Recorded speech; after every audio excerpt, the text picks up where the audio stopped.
আসসালামু আলাইকুম। অবস্থা কেমন আছেন সবাই? কিছুদিন আগে বইমেলায় গিয়েছিলাম। তো আমার মামার বাসা যেহেতু ঢাকায়, তো বইমেলা থেকে মামার বাসায় গেলাম। তো সেখানে গিয়ে সবার জন্য আমি ১ম বারের মতন হাঁস রান্না করেছি।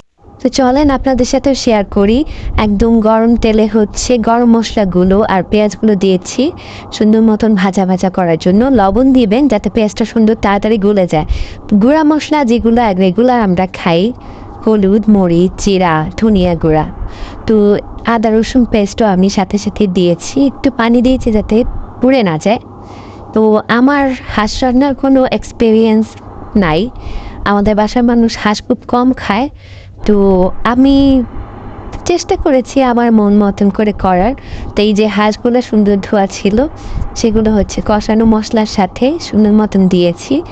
হাঁসের মেইন বিষয়টা হচ্ছে অনেক বেশি জাল দিতে হবে, অনেক কষাইতে হয়, মানে যত কষানো হয় তত মজা। তো মামির একটা স্পেশাল মশলা ছিল, সেটাও দিলাম। তো তারপরে পানি দিয়ে একদম ঢেকে দিচ্ছি।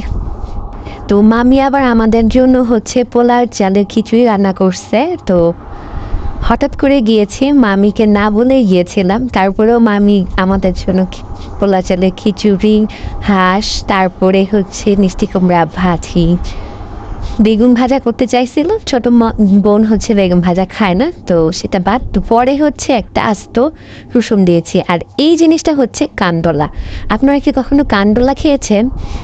কান্ডলা বলতে হচ্ছে পেঁয়াজ, মরিচ, ধনিয়া পাতা, লবণ, সরিষার তেল একদম মিশি করে ঝাঁজ করে দিয়ে একদম ডোলে যে ভর্তাটা হয়, এটাকে পেঁয়াজ ভর্তা অনেকে বলে, আমরা এটাকে কান্ডলা বলি। তো এইটা দিয়ে খিচুড়ি খেতে অনেক মজা। এই তো দেখেন আমার হাঁসের সুন্দর একটা কালার চলে আসছে, তেল উঠে আসছে।